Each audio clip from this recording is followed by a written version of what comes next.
Ça retombe. Alors l'épisode commence avec le prince Phobos et Cédric, c'est toujours comme ça. Toujours une petite réunion avec ces deux-là, à début de chaque épisode. Bonjour, on commence avec notre petite réunion avec ces deux-là. Cédric qui, honnêtement, n'a plus grand chose à foutre de sa librairie depuis 3 épisodes, j'ai l'impression. Mais bon, c'est un détail ça. Bref. Et ouais, ils discutent du fait qu'ils doivent attraper le chef des rebelles, c'est-à-dire Caleb, et ils prévoient de le faire traquer, tout simplement, et on verra que ce sera le tracker qu'on avait vu dans l'épisode 6, me semble-t-il, ouais, qui était déjà apparu, donc c'est cool de faire revenir ce personnage qui, je le rappelle, avait un design plutôt cool. Mais bon, pendant ce temps-là, va y avoir toute une intrigue super intéressante avec nos héroïnes qui doivent aller voir le nouveau film Tendance sorti en avant-première et elles tiennent absolument à y aller, seulement il y en a quelques-unes d'entre elles qui n'ont pas la possibilité pour diverses raisons. Ah oui, elle a de mauvaises notes, elle est privée de sortie, il faut que je fasse le mur, c'est super important. Il y a Aileen qui a un problème avec ses parents qui tiennent absolument à l'appeler toutes les 10 minutes. Parce qu'ils veulent de ses nouvelles tout le temps. C'est obsessif à un niveau risible. Je suis sûr que c'est censé être drôle. C'est pas drôle, c'est ridicule, c'est tout. Et ensuite, le plus grave, c'est Irma. Mais avant de parler d'Irma, il faut que je parle d'un petit truc avec Caleb qui donc commence un petit peu à fuir des monstres qui sont apparus dans le monde. Dans notre monde à nous. Enfin, il va y avoir du danger dans notre monde et pas seulement sur Meridian. Et ouais, au début, ils rencontrent Cordelia, ils ont une petite dispute par rapport au héros du nouveau film qui va sortir. Genre, ah, il est trop génial, c'est pas un elfe, c'est une espèce de créature qui protège les gens. Et Caleb dit, oui, mais moi je le fais en vrai. Quand même, merde. S'en fout, Cordelia. Et à nouveau, c'est censé être une scène qui nous fait croire qu'il va y avoir un truc de couple entre eux. Parce que ce genre de conversation, il a eu droit à des trucs plus convaincants que ça avec Aileen, par exemple. Hein, je dis ça comme ça. Si j'en parle, c'est pour une raison particulière, parce qu'on y viendra. Mais bon, ouais, il finit par tomber sur Blunk. Il va encore s'efforcer dans l'intrigue. Qui a piqué un taxi. Comme ça. Et petit truc avec ça. Il y a Caleb qui reconnaît tout de suite que c'est un taxi et qui dit « Je vais le ramener à l'endroit où il est censé être ». Alors que bon, techniquement, il est pas trop censé savoir comment ça marche, le truc là. Je sais pas, c'est pas un truc qu'on apprend comme ça, la conduite de voiture. Mais bon, il dit, ouais, je vais le faire. C'est que c'est comme Blunk, en fait. Pourquoi Blunk saurait conduire une bagnole, merde? Alors d'accord, il a conduit un peu n'importe comment, mais il arrive quand même à la conduire droit, sans l'avoir foutu dans un mur comme ça. Donc c'est n'importe quoi, je trouve. Mais bon, ouais, il sait où se trouve le coin des taxis et il décide de leur ramener le taxi grâce à ça. Et il y a un truc que je trouve super bizarre, c'est la notion de connaissance du monde humain, nos personnages que je trouve super bizarre en fait. Parce que voilà, Caleb sait ce que c'est qu'un taxi, il n'y a pas de problème. Ok, il a pris connaissance du monde humain, très bien. Quand on renvoie la nouvelle à Cédric et Phobos parce que leurs monstres n'ont pas su suivre la bagnole, il y a Cédric qui dit « Ah, ils sont partis dans un étrange véhicule » et ça l'interpelle pas. Tu sais pas ce que c'est qu'une voiture. Tu t'es installé comme libraire dans le coin et tu sais pas les trucs de base, tu sais pas ce que c'est qu'une voiture. Quand même, merde. Enfin bon, on en vient donc à Irma, qui elle aussi a des problèmes pour sortir voir l'avant-première. Mais donc, ça arrête pas de s'enchaîner ces conneries-là. Elles ont pas de chance, les filles. Et donc, ouais, ses parents sont partis au bal de la police, parce que son père est toujours policier, c'est bien de conserver cette info-là. Et ouais, elle est obligée de garder son petit frère. Et donc ouais, ça la gave, elle veut trouver une nounou pour les garder. C'est exactement ce qu'elle dit. Très très sympa à nouveau, hein, on sent le côté très gentillet de nos personnages et qui me fait grandement les apprécier, vraiment grandement. Et c'est pile à ce moment-là que Caleb apparaît devant chez elle parce que il a fui le tracker, donc qui est apparu devant lui dans un portail juste devant la bagnole quand il a garé son taxi. Je tiens à le préciser parce que ouais, comme par hasard, le tracker est apparu dans un portail devant lui. Donc il y a un portail devant lui, il est apparu par là, le tracker. Hein, on va garder ça en tête. Déjà, c'est du gros comme par hasard, parce que les portails, ils se créent pas comme ça. Il a toujours pas retrouvé son sceau, Phobos. Donc, c'est gros comme par hasard. Mais on va garder ça en tête par la suite, hein, vous voulez bien. Donc, ouais, il finit par atterrir chez Irma en disant qu'il a fini par semer ça, en disant, oh, il n'y a pas trop de problèmes. Je veux dire, non, non, non, il y a des problèmes, là. Il y a un monstre, un tracker en liberté, qui se balade avec son chien assez monstrueux dans la ville, qui peut faire beaucoup de grabuge. Il y a un problème, il y a quelque chose à régler. Mais Irma se dit merde. Non, même Caleb se dit merde en fait. Ils se disent tous merde. C'est bon, il a semé, on s'en fout. Il va faire chier le monde, il va provoquer des dégâts, et peut-être même aller plus loin que ça, mais merde, on s'en fout. Irma est juste contente d'avoir trouvé son nounou pour garder son frère, ce qui va amener des tonnes de moments stupides où Caleb essaiera de garder le petit, mais c'est un petit monstre comme d'habitude. Tous les gamins sont des petits monstres géniards chiants. Hein. J'aime bien votre façon très stéréotypée de dépeindre les personnages. Hein. C'est super, hein. Ça montre une grande complexité, les gars. Donc, ouais, il se comporte comme un gamin géniard chiant. Il y a aussi... Blunk qui arrange pas les choses, qui fait le chiant avec lui. Et au bout d'un moment, il y a grand-mère qui arrive histoire de dire qu'elle est là, et elle calme les choses. Voilà, j'en ai rien à foutre. C'était naze cette partie-là.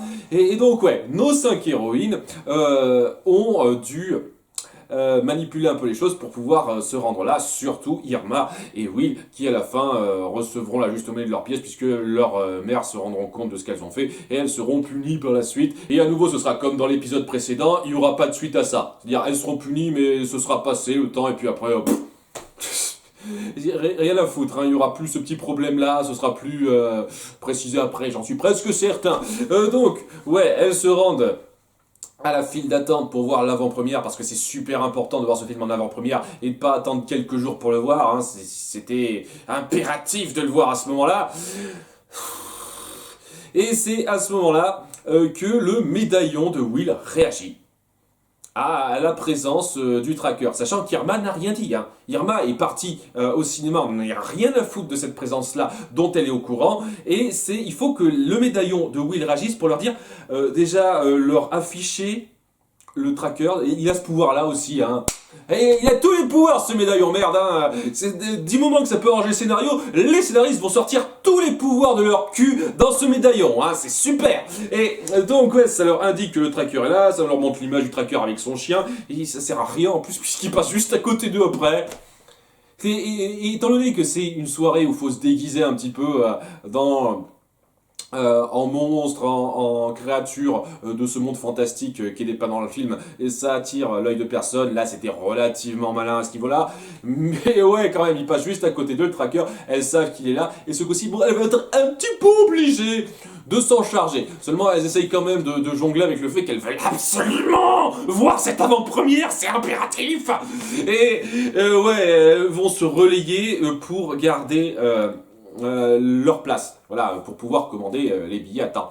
Alors au début, il y a Cordelia qui décide de le faire, et il y a un truc que j'ai trouvé très con au fur et à mesure de leur combat contre ce type, ce qui est le pire combat de toute la série pour l'instant. C'est mal foutu à un point, je vais y revenir, mais ouais, elles n'arrêtent pas d'échanger.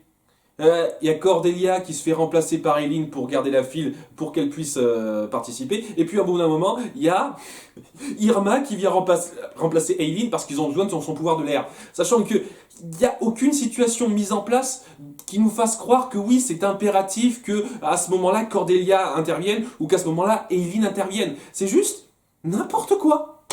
C'est complètement débile. Pourquoi vous échangez une par une? Pourquoi vous essayez pas d'y aller à fond 4 à 4 contre lui plutôt que tiens, on essaye un pouvoir, ok, ça a fait quelque chose, vas-y, on passe à une autre. Il se passe un blanc à chaque fois qu'elles font une putain d'attaque avec un ou deux pouvoirs, et puis après elles font rien, elles attendent que l'échange se fasse pour attaquer après avec d'autres pouvoirs, et puis c'est tout.